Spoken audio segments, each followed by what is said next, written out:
Hi all, ഇന്ന് ഞാൻ വന്നിരിക്കുന്നത് ലവ് അണ്ടർ കൺസ്ട്രക്ഷൻ എന്ന വെബ് സീരീസിൻ്റെ വിശേഷങ്ങളുമായിട്ടാണ്.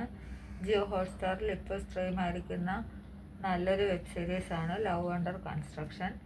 ഇത് ഡയറക്റ്റ് ചെയ്തിരിക്കുന്നത് വിഷ്ണു രാഘവാണ്. ഇതിൻ്റെ സ്റ്റോറിയും വിഷ്ണു രാഘവ് തന്നെയാണ്.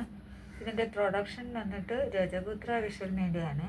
സിനിമാറ്റോഗ്രാഫി ചെയ്തിരിക്കുന്നത് അജയ് ഡേവിഡ് കച്ചപ്പള്ളിയാണ്. മ്യൂസിക് ചെയ്തിരിക്കുന്നത് ഗോപി സുന്ദറാണ്. ഇതിൻ്റെ പ്രൊഡ്യൂസർ രഞ്ജിത്താണ്. നീരജ് മാധവ്, അജു വർഗീസ്, ഗൗരി ജി കിഷൻ, ആനന്ദ് മന്മഥൻ തുടങ്ങിയവരാണ് പ്രധാന വേഷങ്ങളിലെത്തിയിരിക്കുന്നത്. 30 മിനിറ്റോളം വരുന്ന 6 എപ്പിസോഡായിട്ടാണ് ഈ സീരീസ് പോകുന്നത്. ഏകദേശം നല്ലൊരു സിനിമ കണ്ട ഫീലിംഗ് തന്നെയാണ് ഇത് കണ്ടു കഴിഞ്ഞപ്പോൾ എനിക്ക് കിട്ടിയത്. കോമഡിക്ക് മാത്രമാണ് കൂടുതൽ പ്രാധാന്യം നൽകിയിരിക്കുന്നതെന്ന് തോന്നി.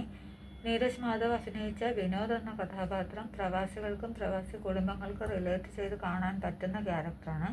കഥാപാത്രത്തിനൊപ്പം പ്രേക്ഷകനെ സഞ്ചരിക്കാൻ പറ്റുന്നു എന്നുള്ള രീതിയിലാണ് ഇവരിത് മേക്ക് ചെയ്തിരിക്കുന്നത്. വിനോദ് വിദേശത്ത് നല്ലൊരു ജോലി ചെയ്യുന്നു. നാട്ടിലൊരു വീട് പണി നടക്കുന്നുണ്ട്. ഈ സമയത്ത് വിദേശത്ത് വെച്ച് തന്നെ ഒരു പെൺകുട്ടിയെ കണ്ട് ഇഷ്ടമാകുന്നു. ഇതൊക്കെയാണ് ഈ വെബ് സീരീസിൻ്റെ ഇതിവൃത്തം. നായികൻ തമ്മിലുള്ള ലവ് സീൻസൊക്കെ നന്നായി വർക്ക് ചെയ്തിട്ടുണ്ട്.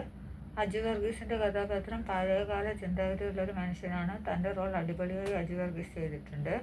ഗൗരി ജി കിഷനും തൻ്റെ റോൾ ഭംഗിയായി ചെയ്തിട്ടുണ്ട്. ഇതിൽ അഭിനയിച്ച ഓരോരുത്തരും നന്നായിട്ട് തന്നെ അവരവരുടെ റോളുകൾ കൈകാര്യം ചെയ്തിട്ടുണ്ട്. വീട്, പ്രണയം എന്നിവയാണ് മെയിൻ ടോപ്പിക്. അതുകൊണ്ട് തന്നെ ആയിരിക്കണം ലവ് അണ്ടർ കൺസ്ട്രക്ഷൻ എന്ന് ഈ വെബ് സീരീസിന് അവർ പേര് സെലക്ട് ചെയ്തത്.